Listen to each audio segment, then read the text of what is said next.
Hi, I'm Christina Bowen. My background is in wetland ecology and environmental science, and I'm the co-founder and systems and network designer at Socialroots. Um, Through ecology, I developed a really early interest in how organizations are living systems and what that means for organizational design, and ended up founding a consultancy where I did mapping of system and networks to look at organizational and community information flows in networks, coalitions, and other organizational ecosystems. My father was, his career was in planned giving in the nonprofit space, and he was very passionate about co-ops. Did a lot of research on Mondragon in the Basque area in Spain.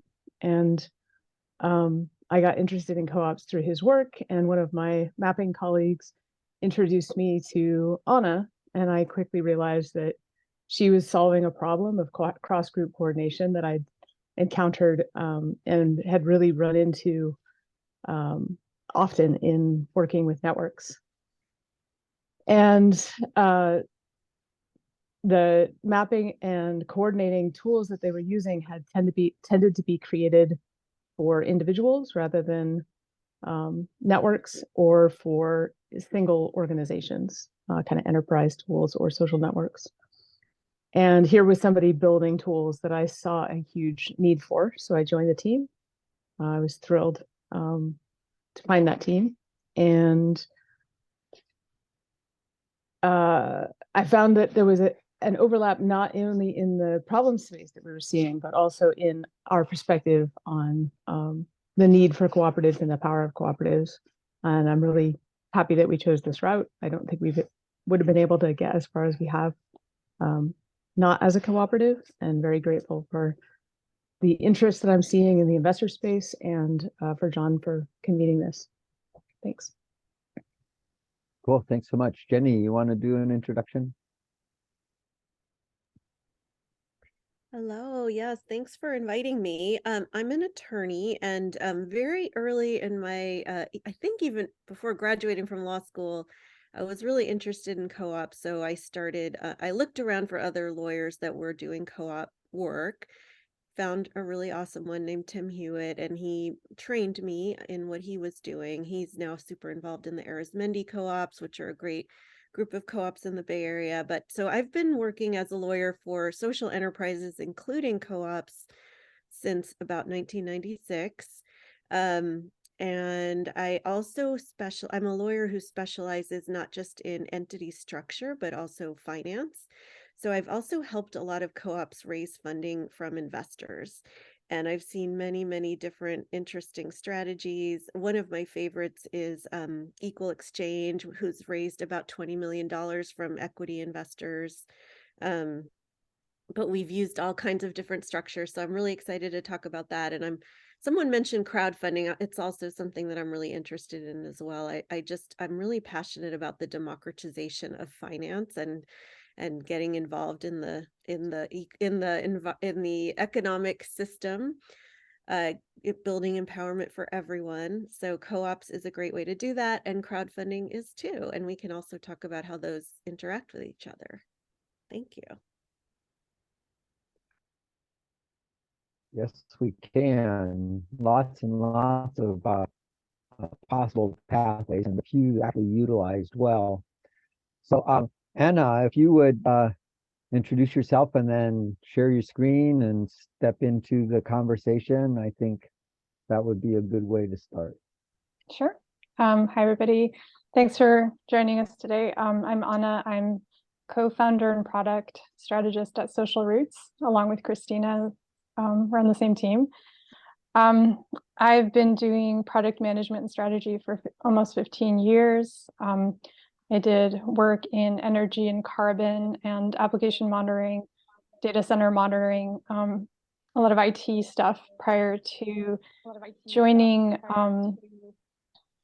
the digital campaign of the Bernie Sanders campaign. So we were managing like 200,000 volunteers on a portal that we helped build.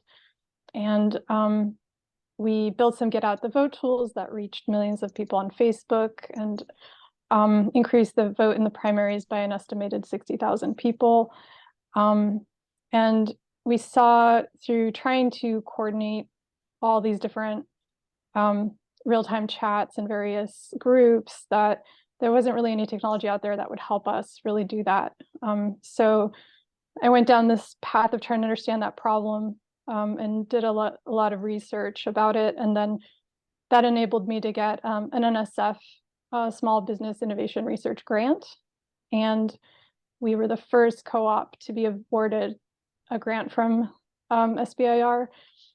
And we basically chose to be a co-op because we knew that to really, really deeply understand this problem of distributed work, we had to experience it ourselves and understand what are the cadences of communication and the features needed to really do it. So that's how we ended up being a co-op, and I'm really, really excited to see there's increasing interest in supporting and funding co-ops like ours. And I will start the presentation.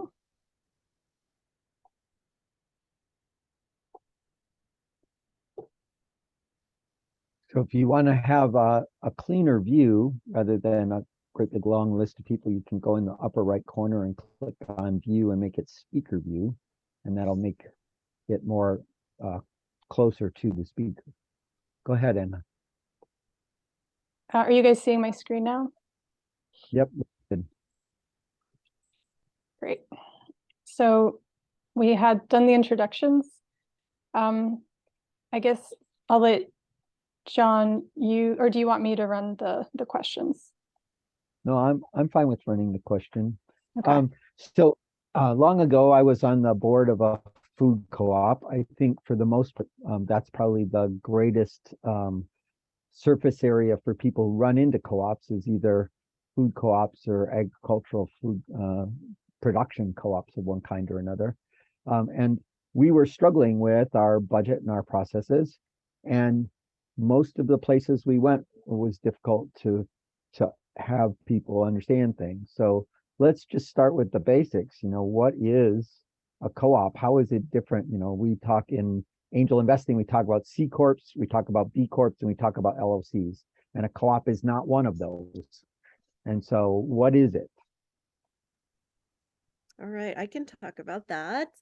So what is a co-op? So it can be, from a legal perspective, it can be many different things. And maybe if folks could mute if you're not talking, because there's an echo. Cool, I think that's better. All right, thank you. So there's many different ways to structure co-ops. Most states do have a law that says you cannot call something a co-op unless it meets this. It falls under it's formed under a statute that is a statute for co-ops.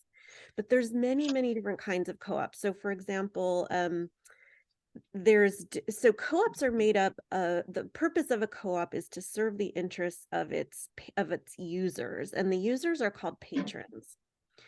I think there's still somebody who's unmuted. If we could, John, maybe if you could make sure everyone's muted, that would be awesome.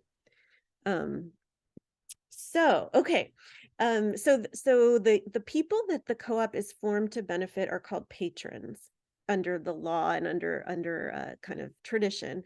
And so the patrons of the co-op could be workers, could be consumers, could be producers of a product, could be farmers. It could even be a group of those. So that's one thing to be aware of, is what type of co-op are we talking about in terms of the different types of patrons? And depending on the type of patron, it's often structured pretty differently.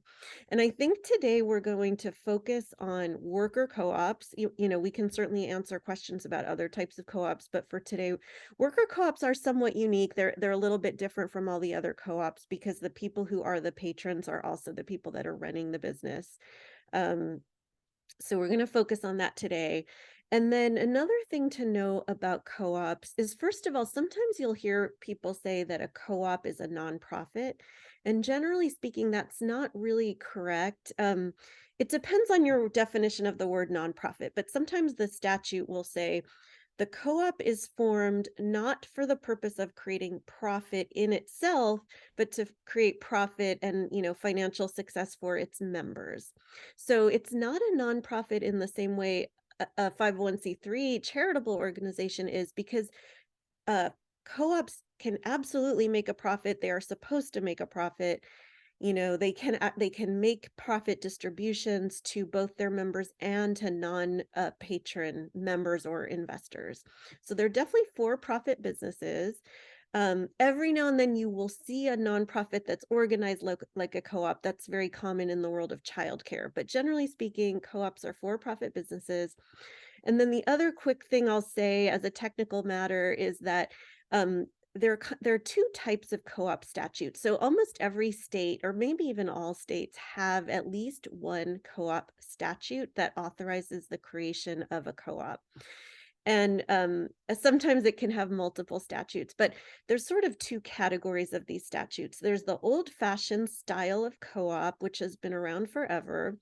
And that's really based on the corporate model. So they're set up very much like corporations, but there's some limitations. Unlike a corporation where you can have all kinds of different voting rights and different, sharing of equity. With a co-op, there's some limitations. And one of the main limitations is that the people who control the co-op have to be the patrons.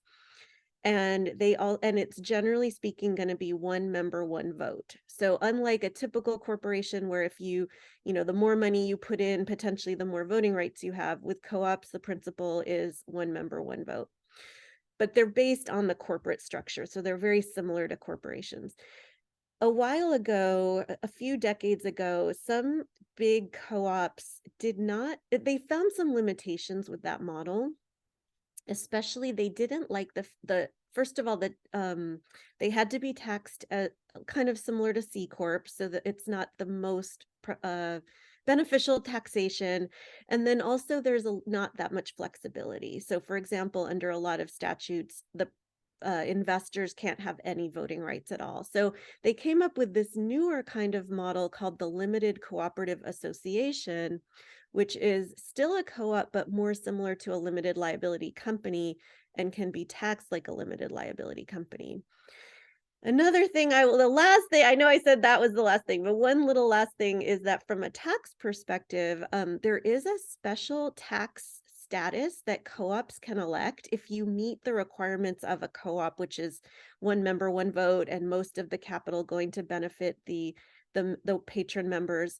You can be taxed under subchapter T, which is a beneficial tax status because payments of profit sharing to the patron members are not double taxed.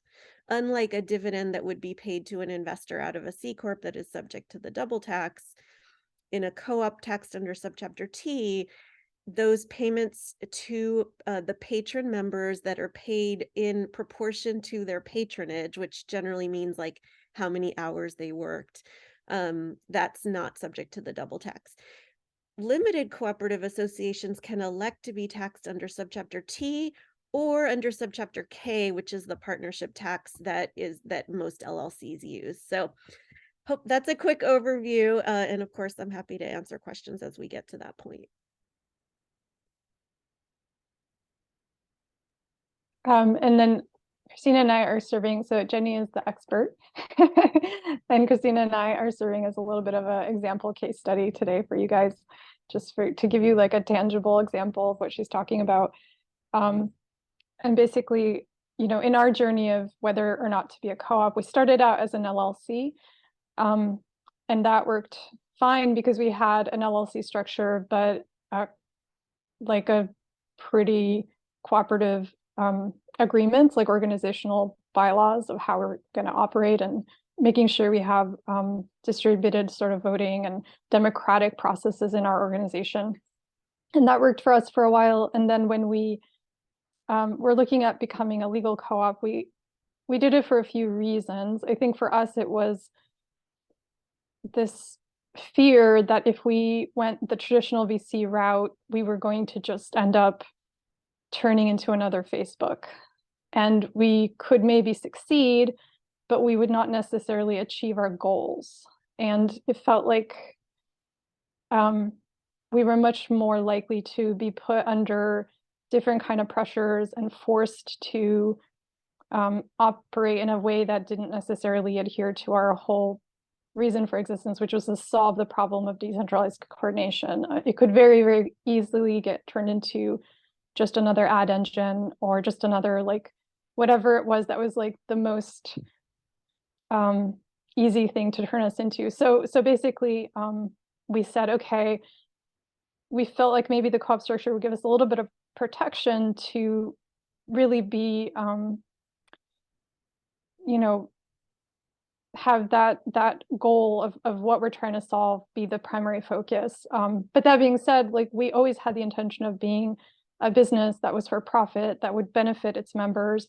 And we chose the LCA route, limited cooperative association, because it seemed like that was a little more flexible at the time. And we were hoping that even though we didn't have the exclusive focus on profit, that our kind of focus on being business savvy and bringing like benefits to our members and contributors would enable us to still take investments. And we have successfully taken safe investments so far. And I'll let Christina kind of add whatever I missed here. In the process of figuring out what kind of co-op to be, we assumed at the beginning that we'd be a platform co-op. There's a big movement in tech around platform cooperatives. And it was surprising to me and kind of interesting that the user interviews that we did as we interviewed the people who were likely to use our technology were really interested more in the data control, and they didn't want the overhead of running an organization and being a member of a cooperative. So we chose the worker co-op route, and we also want to hold the data as a data trust. So we're looking at the data trust mechanisms as well.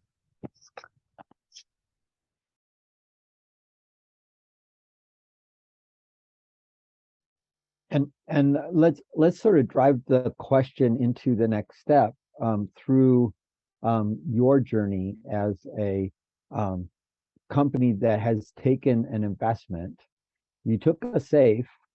Typically, investors who are doing a safe want a way for that money to come back, and that money coming back usually comes through some pathway of either acquisition at some point in the future or an IPO in some form in the future, which, given what you just said, the notion of scale seems to be absent from what you were saying.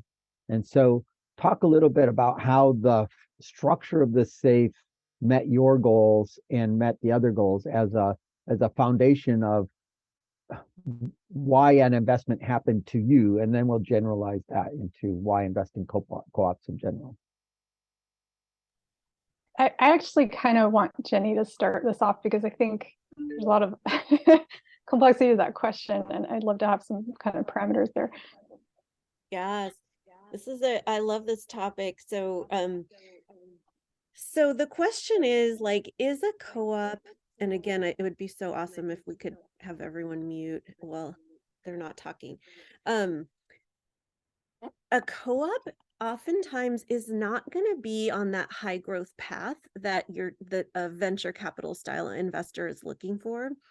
That's not necessarily the case, but often when people form co-ops, it's because they're wanting to create like a long-term sustainable business that continues to support its members over time. And really, one of the most important principles of co-ops is they are formed primarily for and it says it in the statute, they're formed primarily for the benefit of their patron members, not to make investors rich. So that doesn't mean that you can't make a good return on investment with a co-op, but generally speaking, it's not going to be structured like a typical VC style or, angel style investment. Not that you can't use a safe. Obviously, Socialroots did use a safe, but you can use a convertible instrument to invest in a co-op. But then the question is, well, what is it going to convert into? And so what does the equity look like when an investor gets equity in a co-op? Well, it's probably not going to look like your typical VC term sheet. It's so one example, I'm not many people have heard of the example of Equal Exchange. I mentioned it before. So they've raised money, they've raised about $20 million from equity investors. They have no intention of ever having an exit. However, what they do is they pay an annual profit distribution to their investors. And their investors are very happy with with getting that annual check. So if you do want to invest in a co-op, oftentimes you do have to sort of let go of the model that requires the exit to happen in order to get paid. It's a great way to diversify your portfolio, because if you're an angel investor and you've invested in a bunch of businesses that are on that path trying to become the next unicorn, only about 1% of companies that get VC money actually achieve that. So you're making a really, really high risk bet. The chances that the businesses in your portfolio as an angel investor are going to actually have a successful exit is rather low. So what if you took some of the money in your portfolio and invested it instead in a business that has a steady growth path, is not targeting an exit, but is paying an annual profit share? Or, we can get into later, there's other ways you can invest in co-ops, like there's revenue-based debt, there's all kinds of ways you can invest in co-ops. So I think you almost have to go back to first principles and accept that the terms of the investment are probably going to be pretty darn different if you do invest in a co-op. But it doesn't necessarily mean, a portfolio of co-op investments that pays an annual profit sharing distribution, and a portfolio of the more typical angel terms, there's absolutely no reason to believe that one is going to pay higher returns than the other.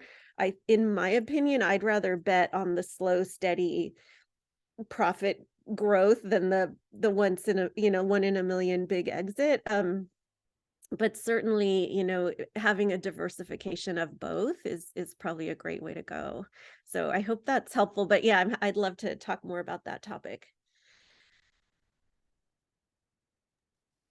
So what does equity mean in the context of a co-op, and what can you do with it? Because as I recall, you were part of the Quimper Mercantile process in Port Angeles and Port Townsend. no, Mm-hmm. Port Townsend. And as I understand that mechanism, everybody's got a check. I'm a member or I have stock, but there's nothing they can do with it. They hold it, and there's no secondary market for that. Am I understanding that correctly? So the Quimper Mercantile is not a co-op. It's just a regular corporation. But let's see. So putting aside the question of whether something is a co-op or not, like, let's just not even talk about co-ops for a minute. Let's just say you want to invest in a regular corporation as an equity investor. When you're part of the angel world and the VC world, there's a very standard term sheet that is used, and that term sheet is based on the idea that there will be an exit, and that's really the only way investors get paid, is if there's an exit. So you scale, you sell the company, maybe you do an IPO. But there's nothing inherent to equity that says it has to be that way. There's so many ways to get paid as an equity investor without an exit. But of course, this all has to be built in up front. So I specialize in working with clients that are not on the high growth path, that are not going for the big exit, but are going for more of the slow, steady, sustainable profitability path. And so when you have equity investors in that type of business, the way investors get paid is through a few different possible mechanisms. One is annual or profit distributions, and there's many ways to structure that. You can have target preferred dividends. They can be based on a certain percentage of profits. So that's what Equal Exchange does, is they pay an annual profit share. And most people don't really want to exit from that. They're not looking to exit because they like getting that annual check. If somebody does want to exit from that type of an investment, it has to happen in a way other than the sale of the company or an IPO, because that's not the plan. It could happen, but that's not the plan. So then what you do is you create something called a structured exits. And that's where you build in a way for people to exit without the company having to have an exit. So that could be through like some kind of a put option with a pre-agreed multiple. There's many ways to create these structured exits. For example, with equal exchange, if you want to exit from that investment, you just request a redemption. They, as far as I know, they will always approve it, because they do have people that want to come in and step into the shoes of investors that are leaving. And in their case, they will only give you back the amount that you originally invested. So it's not a very attractive exit, but it is an exit. And then there's other companies that have more generous ways of, like I have a client right now that's raising money and offering, in 5 years, they're offering a redemption option based on the valuation at that time, and they'll do a professional valuation. So there's other examples where they'll have a multiple, like Firebrand Artisan Breads, which is not a co-op, but somewhat similar to a co-op. They have a deal where there's a built-in multiple of 5x. So they're doing a redemption of the equity over time based on a percentage of revenues. And once their investors reach 5x, they're automatically exited. So there's many ways to structure this. And of course, you can also build in a liquidation preference if the company is ever sold, because we have many clients who, even though they're not targeting an exit, they're not against an exit. And so if they ever do have an exit, yes, the equity investors can benefit from that, but it's not the only way that they can get paid, because the entrepreneur doesn't want to have to be pressured to have the exit when that's not really fulfilling their primary mission. In terms of a secondary market, it's true, there isn't much of a secondary market. However, there are ways to create secondary markets. Like Berrett-Koehler is a book publishing business that actually did create a private secondary market for their stock. So it's not a very active market, but there are ways to have secondary trading as another way of exiting. Sorry, go ahead. Yeah. So when I am investing as an angel investor, I have the choice of investing in growth, which is the 99% of angel investing, where I'm hoping that 0.001% of the companies I look at have hyper growth, and then I get a 10x or 100x, and I bet in enough of them, because I can't really pick winners. I do adequate due diligence to get rid of the losers, and then I invest in enough of them that the probability of a big return is there. That's fundamentally the theory of commercial angel investing. There are people who are angel investors who are investing in margin, and then so long as the company has adequate margin, I'm investing in some kind of revenue-based return. And so equity redemption is a way, venture debt is a way, and there's a bunch of ways to do that. And Looney Libs is my example in Seattle of a person that's doing that kind of work. So we know that those things work for angel investors investing in C Corps, because C Corps give us the tax treatment we want for angel investing. Christina and Anna have created a co-op that's, am I understanding, taxed like an LLC? And if that's true, then there's this set of deal terms that are worth understanding what a SAFE is and how that SAFE goes into the LCA and how the deal terms are structured. So that looks like an investment rather than a donation, right? Yeah, I mean, we're taxed under subchapter T, so we're not actually taxed as an LLC. And so yeah. I don't know subchapter T. What I know about a C Corp is that it's not transparent, and so I don't get any of the consequences of the income of the entity. Jenny, could you explain what the T means? Yeah, so subchapter T, I did mention it before. It's very similar to subchapter C. So it's very similar to a C Corp. The only difference is that when the co-op pays out patronage dividends, and what patronage dividends are is payments to their members, their patron members, that are paid in proportion to the members' patronage. So for example, with a worker co-op, it could be how many hours they worked in the last year. So at the end of the year, they look and see like, oh, so-and-so worked, 2,000 hours, so-and-so worked 1,000 hours, and patronage dividends are a share of the profits that are paid out to the workers in proportion to their contribution to patronage. Those patronage dividends are not subject to the double tax in the way they would be in a C Corp. So the co-op saves money on taxes. Of course, to the extent the co-op pays out dividends to its investors, that would be subject to the double tax under subchapter T.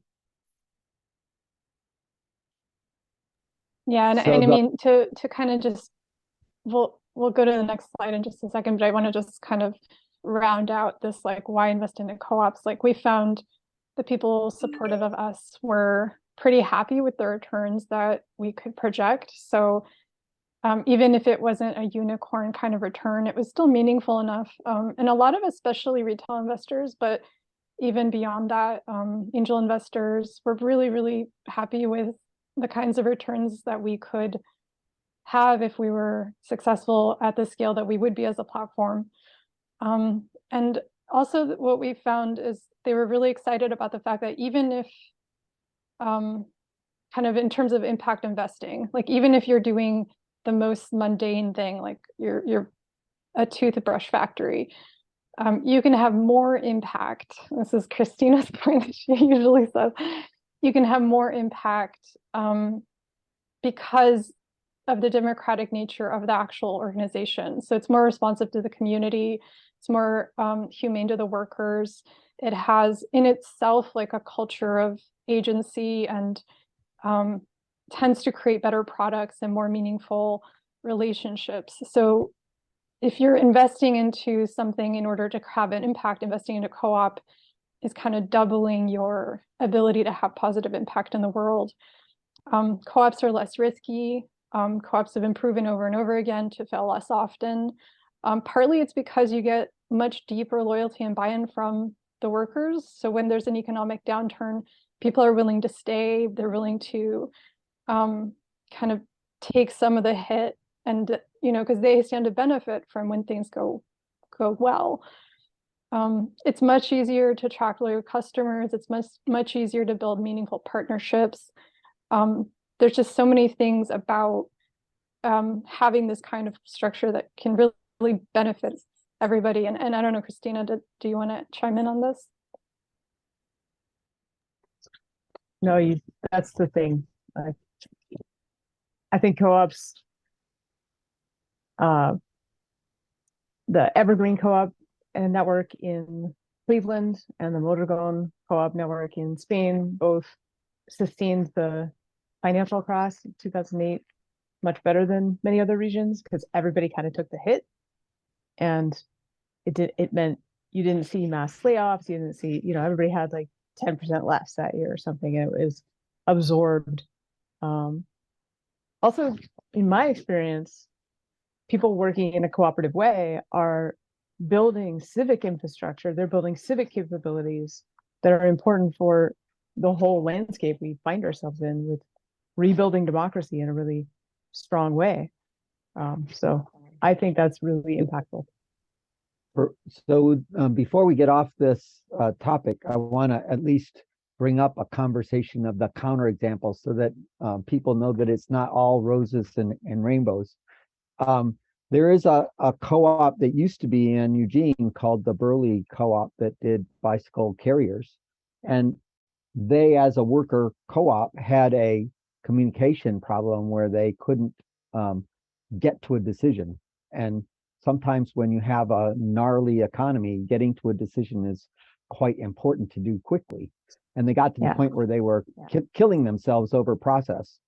And so let's say that co-ops that are well run are less risky, and that there's an internal requirement of that organization to be effective with some of the core parts of their business. But not just because it's a co-op doesn't make it a good investment. And again, it's not investment if there's no due diligence. So you need to do a good amount of understanding about the fundamentals of the entity, whatever they are, and then based on that, make an investment based on data rather than arbitrary, because I'm a co-op, it will work kind of thing. But nonetheless, let's move on to the next Can slide. I just add something really quick about that? I think there is a Mhm. perception sometimes that co-ops can be paralyzed with the difficulty of making decisions because everyone has a say in decisions, but a typical co-op, that's not really true. In a larger co-op, the members generally only vote like once a year on the board. So co-ops can, unless they choose to be a lot more democratic, co-ops can run just like any other business. They don't get paralyzed by decision making necessarily. It can just be a situation where they're electing the board, and then the board has the, chooses the CEO, and they can run just like any other business and are not necessarily paralyzed by the decision making process, unless they choose to be structured like that, which some do. And your organizational I'm structure doesn't define your decision-making structure. You can have coherent decision-making structures that are highly self-organized in traditional VC-funded organizations, and you can have extremely hierarchical, really BMish co-ops. It's not a decision-making structure. So I think that due diligence that John pointed out is a really good point. Right. So we just looked at an organization. They have a mission to drive something. They've decided their structure to drive that thing forward best is a co-op. Then how do we do that? And so the member patronage is the classic food co-op thing. We did lots of that where I was on the board. Do you want to dive into that? Yeah, so as we were saying earlier, there's many, many different ways to invest in a co-op, and it somewhat depends on the structure of the co-op. But member patronage is generally what the members, i.e. patrons, are going to get. So, if it's a worker co-op, member patronage would be any money contributed by the workers. If it's a consumer co-op, it would be money like, for example, with your REI, if you're a member of REI, you pay $10, that's your $10 investment in your membership. So generally speaking, member patronage is not the way that you would raise money from investors, but it is part of the capital stack. Then of course, just like any other business, a co-op can receive loans. It can receive revenue-based financing, which, if you have read Looney's book, there's both revenue-based debt and revenue-based equity. You can absolutely do either of those with co-ops. Salary-based financing is something that's kind of gaining in popularity these days. It's something any business can do. It's basically where the founders are pledging their own personal future earnings to secure the investment. And then of course there's equity, and that's where it is going to be probably pretty darn different from the typical angel style equity investment. And if you do a safe or a convertible note, as you know, like oftentimes convertible notes and safes do not specify what the preferred will look like. Although I've seen term sheets where it says this is what the preferred equity will look like, but it doesn't have to. So if you do invest in a safe or a convertible note for a co-op, just know that chances are the equity is going to look very different from what it would if it was your typical high growth startup.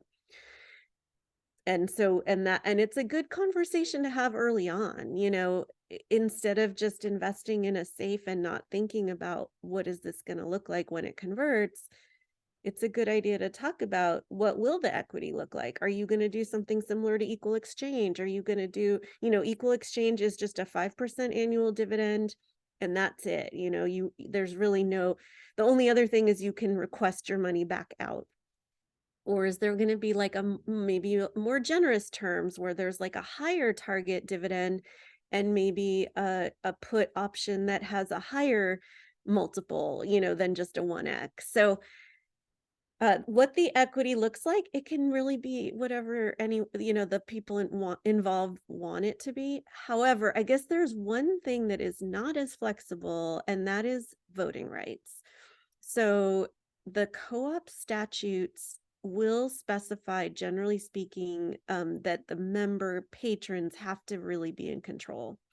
So that doesn't mean that the investors can't have any voting rights at all, but generally speaking, it's going to be much less. Like they might be able to vote as a class and elect one board member. They might be able to have certain protective provisions, but the people who ultimately have the authority to elect the board, or at least the majority of the board, are going to have to be the patron members.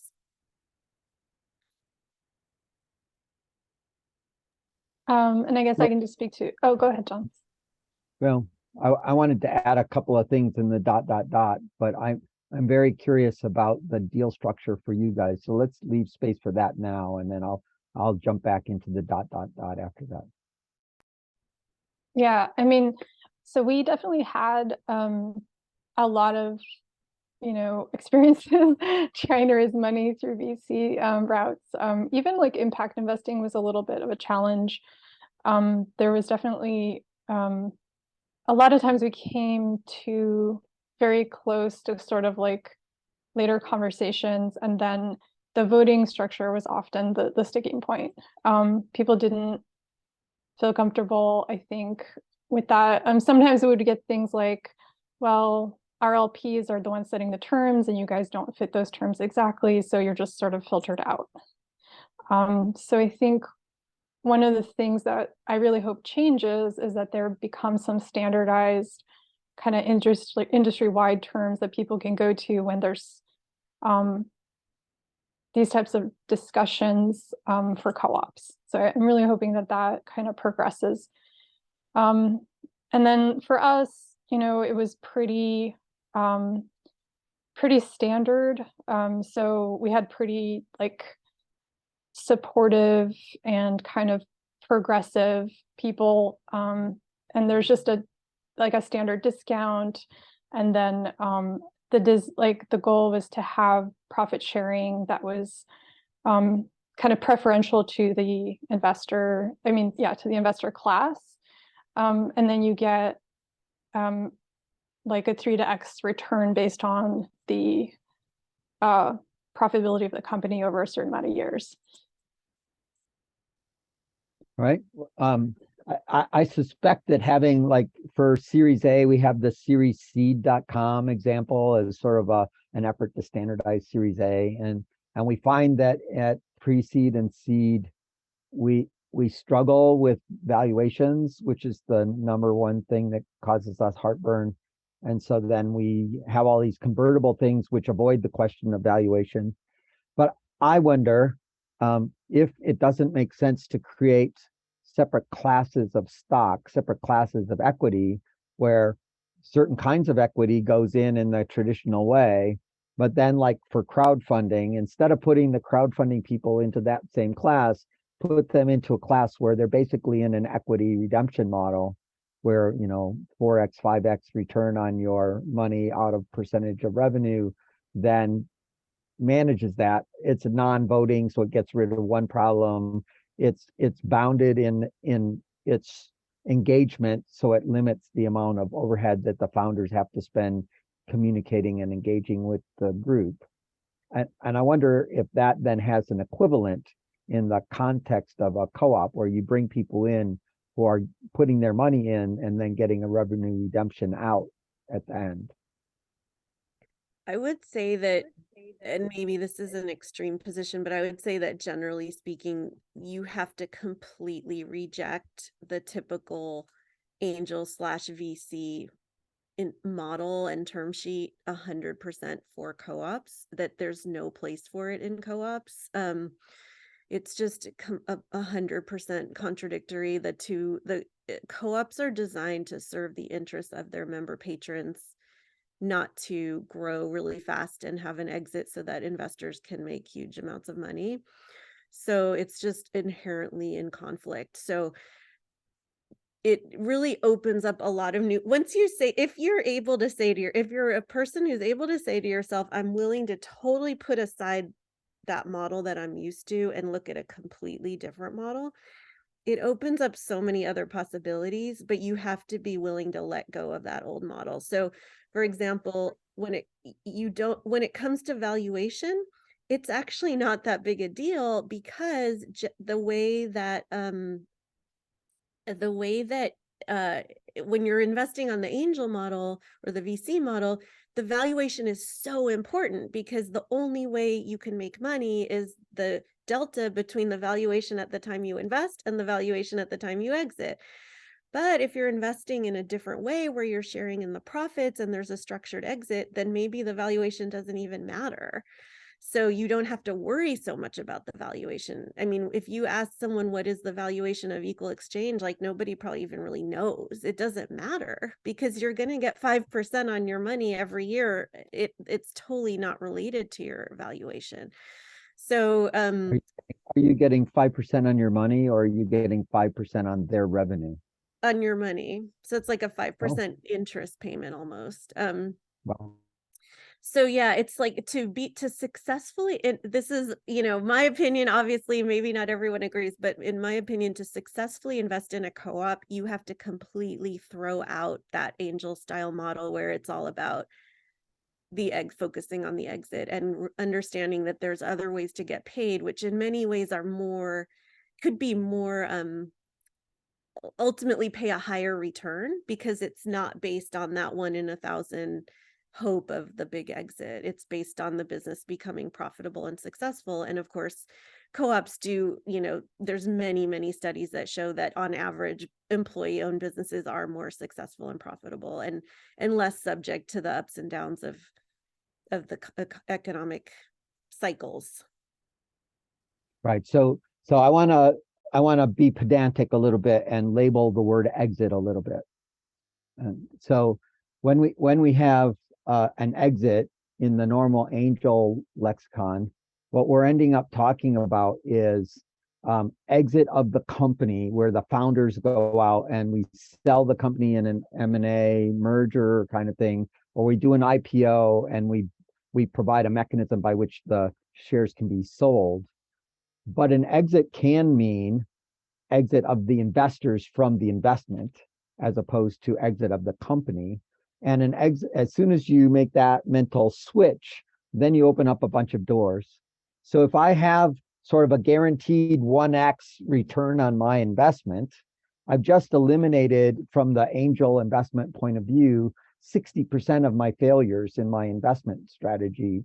And that's a fundamentally different group of investment choices, which then leads me to the ability to invest in things that are lower growth companies, lower risk companies, but I still have to invest in something. And the thing that I have to invest in is margin, or at least my belief in margin. We have a company in Seattle called Lighter Capital, which is a venture debt company that engages in the question of investing at B2B SaaS companies with a revenue margin.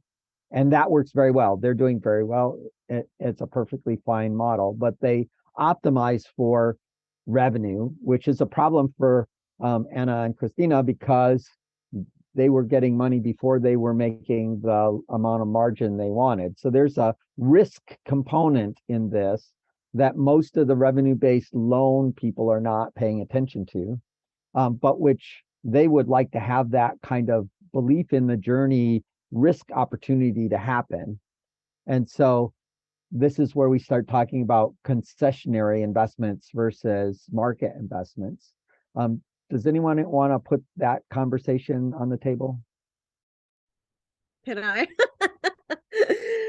Anna and Christina told me to shut up if I'm dominating, but I personally don't believe it is concessionary, because and as Looney talks about in his book, the overall portfolio, I think, is likely to have similar returns, because if you have 1 out of 10 of the typical angel portfolio having a big exit, and everyone else not, versus like 8 out of 10 paying steady, making margin, paying a steady annual checks, I think there's a good chance that it's not concessionary. It's just a different way of making a return. Okay, but what I was pointing at was the difference between investing in known margin and investing in the belief of margin in the future. There's a risk component there. And so then you have to believe the journey of the risk in some way. And then you need to set the terms in some way. So if I set the terms like a normal bank loan, then I'm not adopting a risk model, essentially. And when I don't the risk model, I adopt a concessionary model, I believe, right? When you have a good functioning business with margin and we make a good investment, I'm 100% with Jenny on how that portfolio of reasonable companies can produce reasonable returns that match or maybe even are lower risk and higher return than angel investing. But what about the place where we're doing it from the idea stage to the I now have margin stage? How do you want to think about that piece in this? How do I invest in a co-op question? I really, really appreciate you bringing this up, John, because honestly, that was one of the points I wanted to bring up was this is the biggest gap for funding for co-ops. This is the absolute biggest pain point and why there aren't more co-ops, because we don't have good established mechanisms for funding innovation pre-revenue if it's a co-op, especially if it's not just a really standard, service company that isn't really taking necessarily huge risks. Maybe they already have clients. Anytime you're building a business, like a software business or any sort of potentially high growth, profitable technology, you kind of need a lot of early people that really believe in you in order to get to the point where you can really get revenue. So the only reason we were able to do it as a co-op is because of the NSF grant. And for us, we get 50% on every dollar matched for any investment or revenue we make during the grant. So that was a huge de-risker for our supporters and investors. But I think, and NSF is, I think, like there's a little bit of a understanding now happening where that understanding that like innovation needs to be funded not just with standard org types. So NSF has funded other co-ops since us, which is a really good thing. But that can't be the only mechanism. And I don't know the answer to that. I think that's one of the biggest challenges we have for co-ops. Well, in general, I think that 99% of the people in the United States that could be investing don't. And they don't out of ignorance, of lack of awareness of the opportunity. And so that's part of why we run the workshop series, is try to expand the possibility of understanding that there are alternatives to the 3 things that your broker tells you are possible. And so when we think about co-ops and co-op members, are there things that we should be saying to our co-op members in our co-op networks about how to invest in co-ops so we can be more innovative? Yes, I agree. I mean, that it's so few people that could be investing outside of Wall Street are. A majority of adults in the US have investments somewhere, but almost all of it is invested in public companies. So making it possible for people to invest outside of Wall Street in small businesses, including co-ops, is one of the missions of my life. And, crowdfunding is definitely a great way to do that. There's no silver bullet to make that work. I've been helping people do crowdfunding now, even long before it became legal at the federal level. I was doing it under state law, and we've seen some great successes and we've seen some failures too. And so we've been really working on trying to figure out what are the like the key pillars that need to be in place to actually start to see significant money move into the co-op economy and the social enterprise economy. There's a lot of hopefulness I don't know if folks know, but unlike in the VC and angel world, women and people of color have a higher success rate when it comes to raising money from investors using crowdfunding. So that's really promising. But again, there's just so much more that needs to happen to make that accessible to more people, both on the entrepreneur side and the investor side. And I actually am working on an initiative right now to try to make that happen, which I'm happy to talk about if we have time.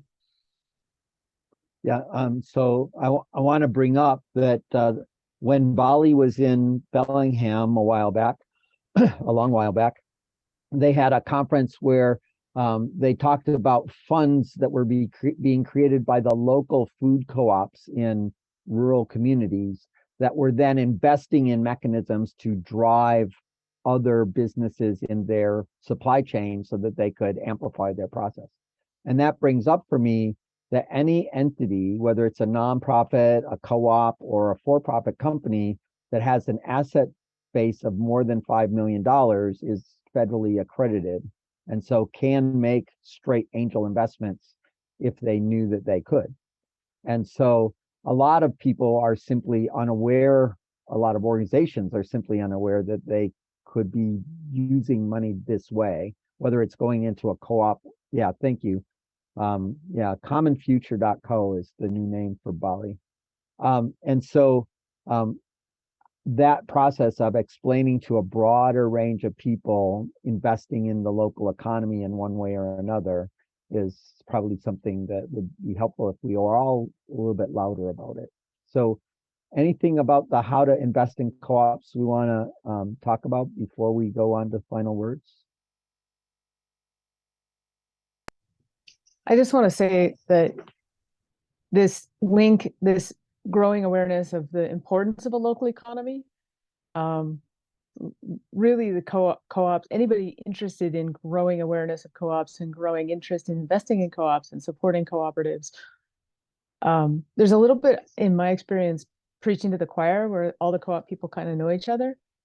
And I think there's a real need to reach out to the local Chamber of Commerce and people who are like supporting Main Street,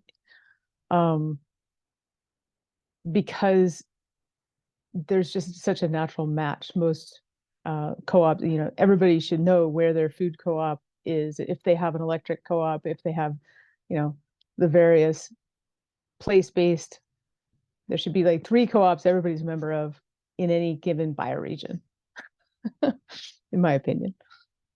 So I think that the cooperative movement in general could do a lot better job tying into employee-owned businesses in a wider sense and tying into the movements towards more local economies. Jenny, can you talk a little bit about how you have an angel group that is both accredited and unaccredited, since that sort of breaks the rules as I understand them? Yes, and I am a securities lawyer, so I'm very careful. So yeah, so I started this angel group a few years ago. The way we allow it to be open to everyone is by making sure that everything that gets presented to the group is something that has done the necessary compliance work that makes it legal to offer an investment to unaccredited investors. So usually the things that are presented in the angel group are things that have done the compliance to be up on a regulation crowdfunding platform.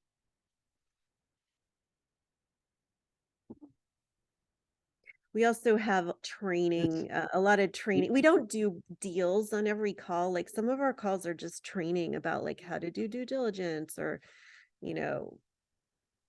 how to evaluate different types of, how to compare deals, or basics of securities law.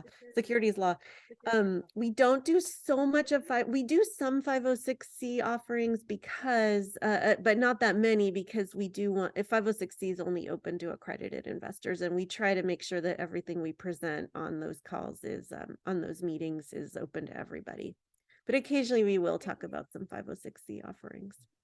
Can you talk just a little bit about Reg D and Reg F and A plus and help us sort of frame what we are talking about? Because most founders that come to the Seattle Angel Conference are not clear on their exemption. They are, I just need angel money, give me angel money, and then they go to their lawyer after they all these things in a public room and get their lawyer to fix it, right? So could you sort of name a couple of these boxes so people know? And I assume that there's no reason why a co-op can't get an investment under any one of these security laws, but That's they are right. obliged to use the same security laws as every other entity. That's right. Yeah.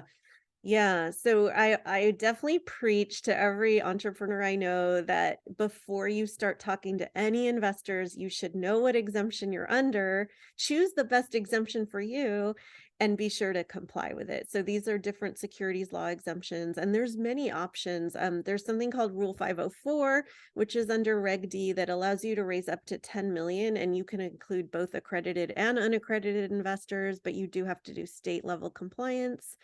There's the intrastate exemption if you're only raising money from within a single state, but you also have to do state level compliance. Rule 506B is the one that is the more common one that's used when you're raising money from, angels and VCs. That's for private offerings, and generally you wouldn't want to include any unaccredited investors unless you want to do a lot of extra compliance. 506C is a relatively new one that allows you to publicly advertise, but all of your investors have to be accredited and you have to make sure they're accredited. And by the way, under 506, the states are not allowed to, there's state preemption of state law when it comes to substantive requirements. Regulation crowdfunding went into effect in 2016 and allows nationwide public offerings, and anyone can invest. You do have to do it through a platform. Reg A has been around for a while, but it was recently updated to allow you to now raise up to 75 million. Anyone can invest, but it's a pretty onerous and expensive process. There's also a nonprofit exemption.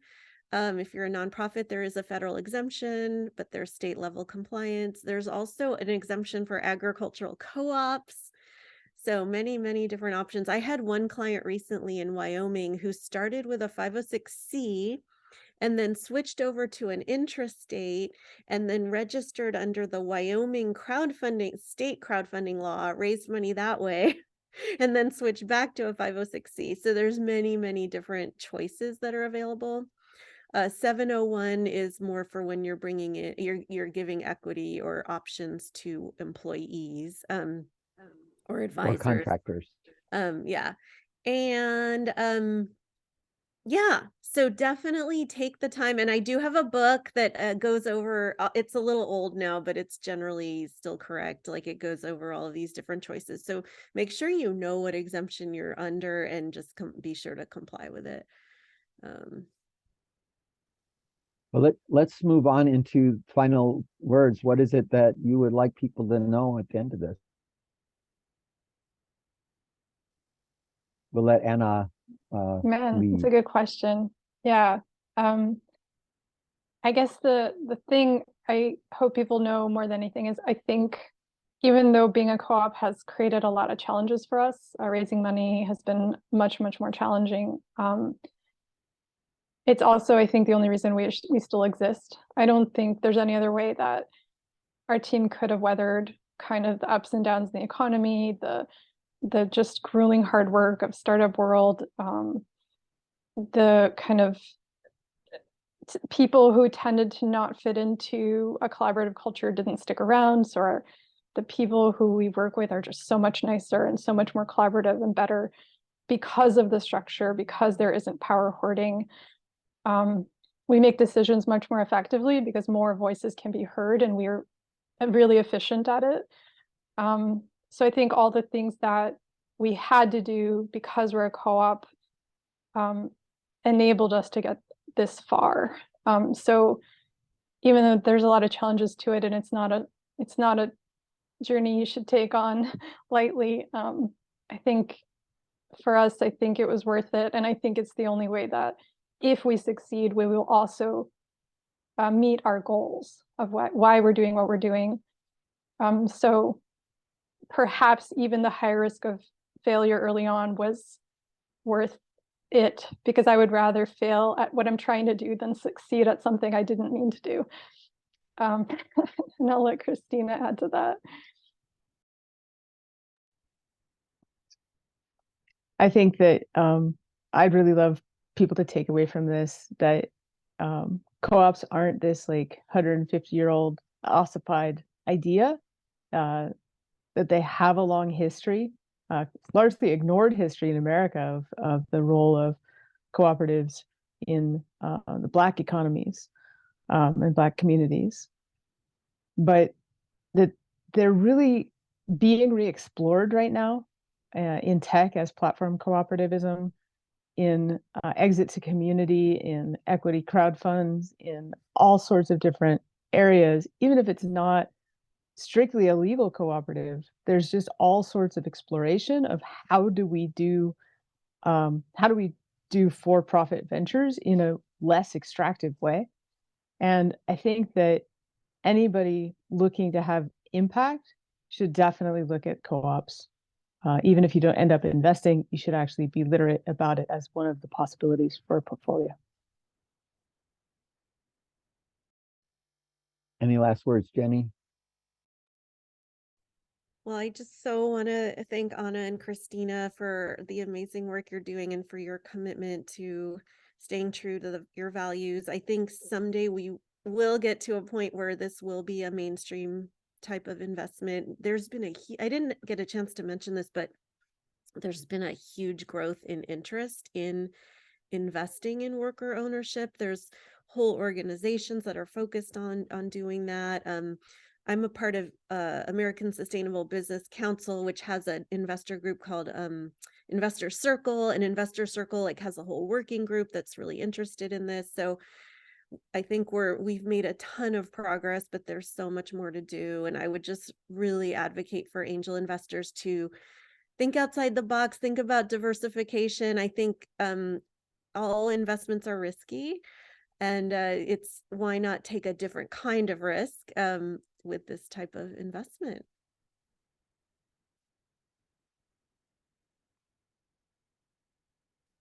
I think it's reasonable for us to Shameless plug understand here. that the secret is that we need to diversify our investments, and that having all of our money in the stock market is not what we would call diversification. And so there's an opportunity for us to understand that diversification a little bit better. And then that leads us straight into what are the other kinds of things that we couldn't be investing in. So I'm happy to have anyone ask any questions that we might have at this point. Feel free to raise your hand. That'll make it easier for me to call on people. I'll pick on Reese if nobody's going to say anything. Also, Kelly had one really early on in the chat. Okay. If she wants to pipe Kelly. up. Can I jump in real quick though? I had one. Sure. Yeah, it's been a lot of really fantastic information. Thank you all for sharing.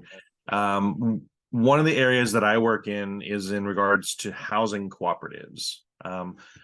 Is that a completely different set than we've talked about here, or is it apply in general to that area as well? It is different. Oftentimes there's a whole different statute governing housing co-ops. I mean, I think similar principles can apply. There are, there's real estate co-ops, like there's a really famous one you might have heard of called East Bay. What is the East Bay PREC? East Bay, someone remind me what East Bay PREC stands for. East Bay Permanent Real Estate Cooperative. Permanent Real estate cooperative. Yes. Exactly. And they're not, they do housing and commercial, come to think of it. So that's a great example of a co-op that they're raising money under Reg A. So yeah, it's very similar, but I know that there's specific rules governing housing co-ops that are a little more complicated because of state laws governing housing.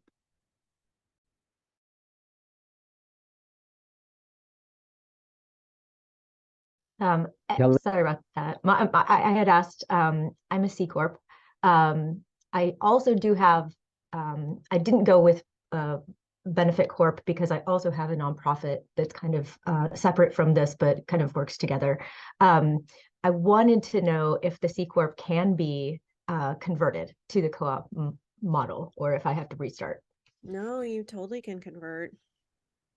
Okay, and then someone had told me if you do, just in general, if you do incorporate as a for benefit, it can't be changed later. I know that there's been a couple of companies that had real problems with that, like Classy out of San Diego, for example, a couple of others where they were a B Corp and that kind of got rolled back, or there's some things. So if you have a company that's kind of social enterprise and you're trying to do good things and you do the B Corp, if you had started as a for benefit, or you can tell me, I don't know, is that correct?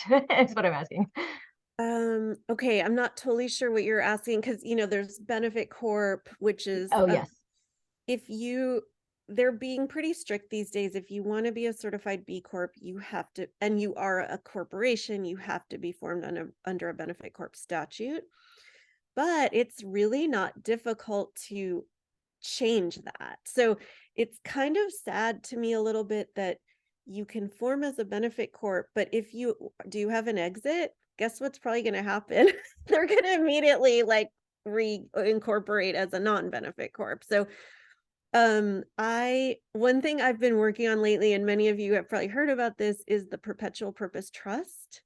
If you really want to keep something perpetually in place with any kind of an entity, a perpetual purpose trust is probably the only way, because anything else can always be amended usually by the majority of the equity owners.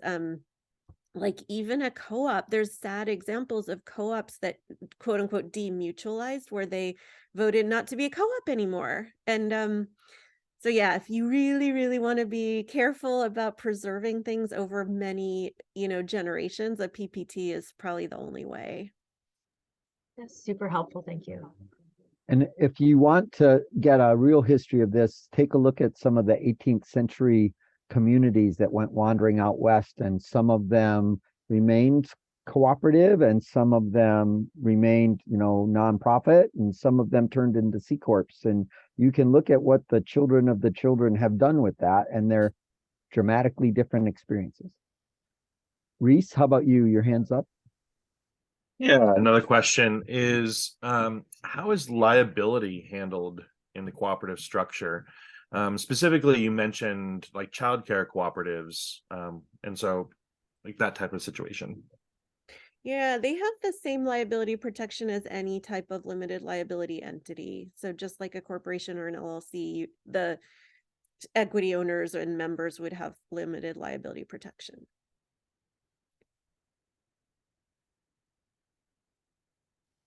Any thoughts that anyone wants to share? Anna is saying that she wants to hear about Mike and his efforts.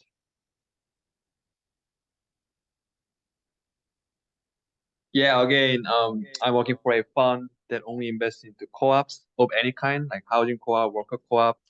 And for worker co-op, we don't ask for any like personal guarantee, because the co-op has multiple owners. So if worker co-op go to like conventional bank like JP Morgan Chase, they would ask for a personal guarantee, but we kind of eliminate the personal guarantee requirement. So that's the main difference between like co-op lending and non-co-op lending. So yeah.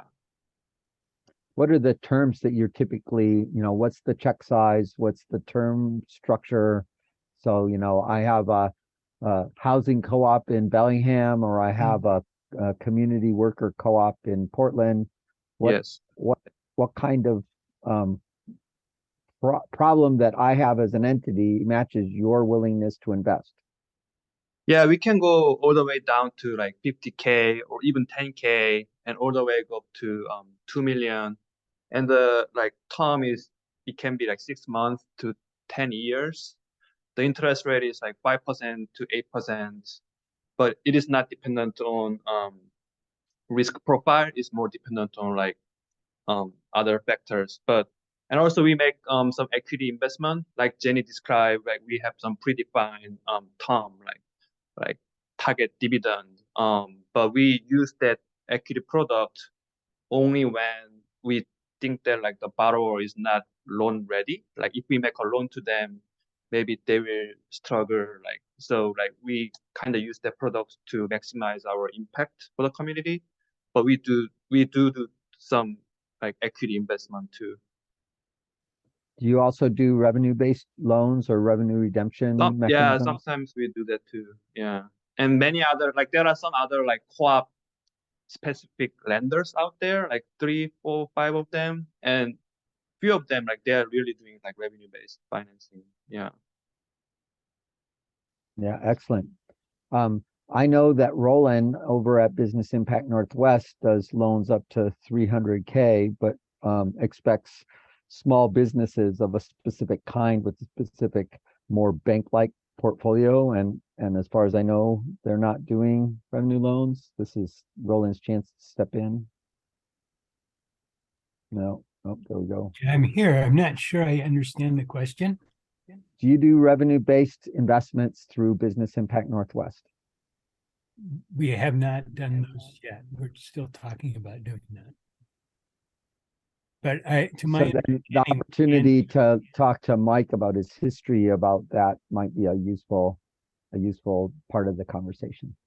yeah, my understanding is that we can do some lending to co-ops. It's in the SBA microloan rules that SBA microloans can go to co-op structures. So those are microloans up to $50,000. So I assume we can do those. We haven't done one yet, but I believe we can. But if we took Anna and Christina's business profile where they had an idea, it had some technical, it looked sort of like a for-profit startup, and they chose from a mission point of view to be a co-op, but they're pre-revenue and perhaps pre-product in some way, and they need money to drive it forward. That doesn't fit your model at all, right? Again, it might under the, if we're using the SBA microloan program, because that, to my knowledge, specifically says we can do loans to co-ops. So it would be the first one, but I believe we can do that. I would have to check. Okay, well, that's good to know. I thought you were in a smaller box than that. Any other questions from anyone about alternatives to the main processes of investing in growth equity? I'll venture a question. Well, first of all, the company Factor that I'm involved in was founded as a C Corp, similar to what Kelly was asking. Looking at converting to member co-op with some exit outcome to the existing angel investors, but not with capped returns or long-term dividends, however that would best work.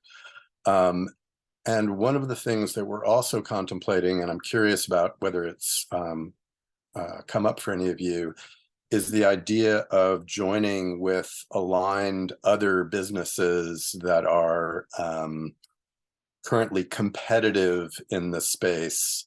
We're an information platform. We're working with other people. We're part of something called that Christina's familiar with, I know, about the Collaborative Technology Alliance, where we're looking at ways to become a co-op of co-ops, perhaps. And I just wanted to throw that out there into the room and see if that inspired anything from. Can you help me a little bit with what we mean by join and what the benefit of joining that you're hoping to get is, so that we can narrow that conversation, because there's a lot of rabbit holes we could go down with that question. Well, the economic incentives for each of us, even as co-ops or nonprofits, and of course as for-profits, to compete to win, as opposed to having incentive to interoperate and cooperate. We're trying to get away from the VC-backed winner take all, winner take most mentality, where there really is no economic incentive to work together, and lower the risk for all of us and for people who invest in all of us, that it's going to amount to nothing, you know, because there's going to be one winner and 9 losers in a group of 10, rather that we would share in return. I don't know if that clarifies or complicates, but well, I don't know. Let's see. And any of the 3 of you have an opinion about co-ops sharing revenue?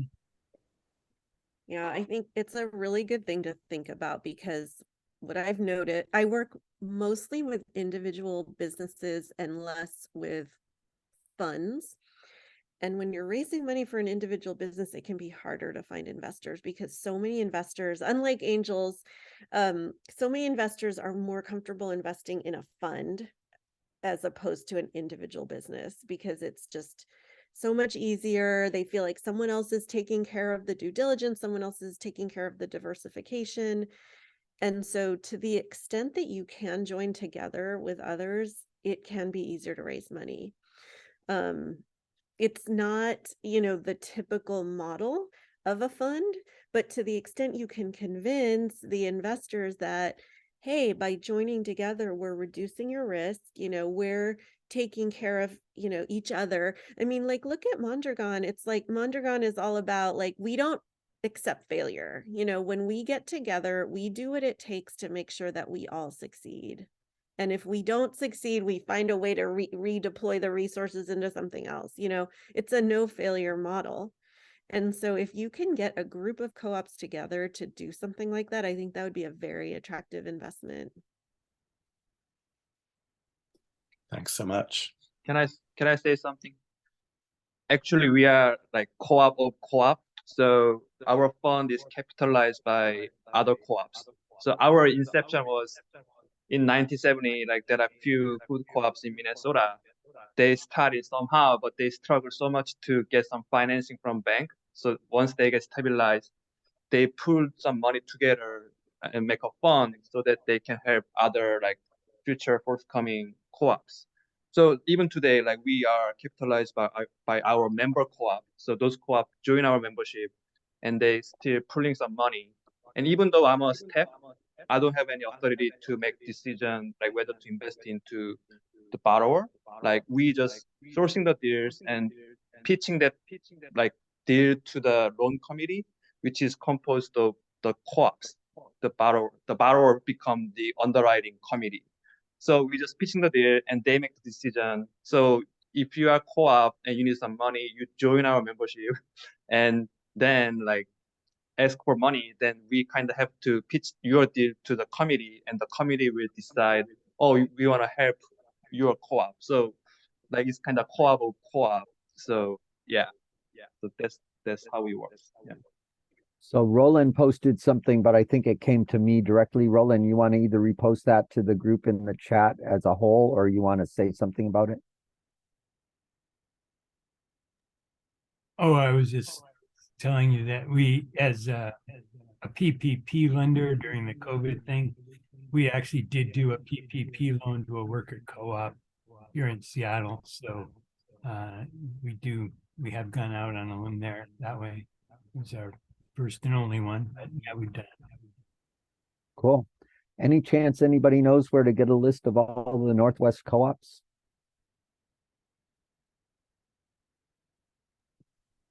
Nope, quietness. All right. Any last thoughts from anyone you want to share? I think that, oh, go ahead, Christina. I was just going to say that the Northwest Co-op Development Cooperative probably has a good list. Out of Olympia, yeah. Yeah, and Mike may have the beginnings of a good list too. Cooperation among cooperatives is like the most ignored of the 7 cooperative principles, and I love seeing it. Anna?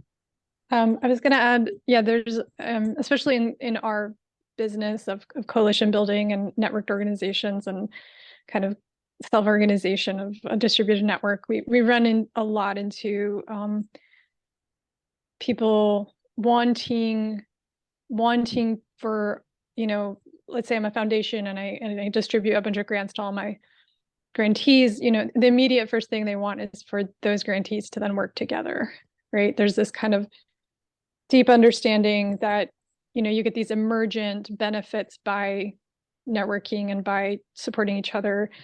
And that I think is also true of co-ops. The only pitfalls of that I've seen are when we've done analyses of, how to matchmake these people in these ecosystems best, generally it's not the people that are doing exactly what you're doing. It's the people that are one step behind or one step ahead in terms of the, if you think about the process of where your service fits into the ecosystem. So one mistake I see people make is they'll just assemble like a whole bunch of organizations doing the same thing or in the same industry. And then that's often really, really hard to find partnership opportunities. And then the other thing I see a lot in tech in particular is people kind of confuse standards that you can use to interoperate with individual sort of interoperability partnerships. And I think that standards are much more powerful. So whenever we talk about interoperability or any sort of collaboration, I think, you can standardize tech in terms of the actual data, how you compile data and what you share with each other. But there's also other things you can standardize. You can standardize processes, you can standardize accounting methods, you can standardize how you do legal work. And those are the types of things that can really be beneficial to everybody. Absolutely. So it sounds like we all have a mission to communicate more about the opportunities to invest in ways that are not straight down Main Street's preferred pathway. Remember that there used to be stock exchanges in every city, and now there are not. And there's a consequence to that that's harmful to our communities. In my own way, I'm doing democratization of investment by trying to get local communities to invest in themselves and to build local wealth. And that happens best when local people invest in their own communities. Please tell that story, because 90% of the people that could be investing don't know they even fit in the box. And thank you, Anna and Christina and Jenny, for being here. It was great to have you here for this panel. We really appreciate the conversation. I think we did a good job on this topic. And then thank you all for being here, and please spread the word about the lovely things that we're doing, especially that book by Looney, which sort of opens up a lot of minds once they finally figured out they can invest in things other than unicorns. Can I please have my last question? Sure. What are the criteria for investing, or let's maybe as an investor in co-ops? What are the criteria that would be different versus VC? It's a pretty obvious question, but I just want clarifications, please. You, as a investor, what criteria do I have to meet to be able to invest, or what deal terms I need to do to make a good investment? Which criteria are we talking about? The second one. What are you looking for as a impact investor? Anybody want to take that? Yeah, Jenny. I think that's so individual. It's kind of what you value. But I guess, just going back to what I was saying before, just sort of looking at how do you want to make your financial return? I mean, we know some investors that don't even really want a financial return. They care so much about the impact, and they're happy to sort of reduce their corpus over their lifetime. There's others who want, what many would consider market rate, and you could do all of that and anything in between. It's just a matter of how the return comes, because it's probably not going to be through an exit at a high multiple. And this is why the Looney Lib's revenue-based financing is so interesting, because it opens up a mechanism to invest in companies where that return to the investor is not a function of selling the company, which is what 99% of the time is what happens. And so if you have a long duration goal and a investment priority, because you need to grow faster than your revenue, which is why you should be taking outside money, then the the mechanism of revenue-based investment can do that, and that's really quite useful. Thank you so very much. We have a video on our YouTube channel by Looney about all of that, and I'm happy to make introductions if you need. So feel free to drop me a note if you need anything. And we will do this again next week. And we're fully engaged in the Seattle and Transatlantic Angel conferences. So the Tuesday night ones will not be happening until we're done with those programs. Bye-bye. Thank you. Bye. Thank you. Thank you.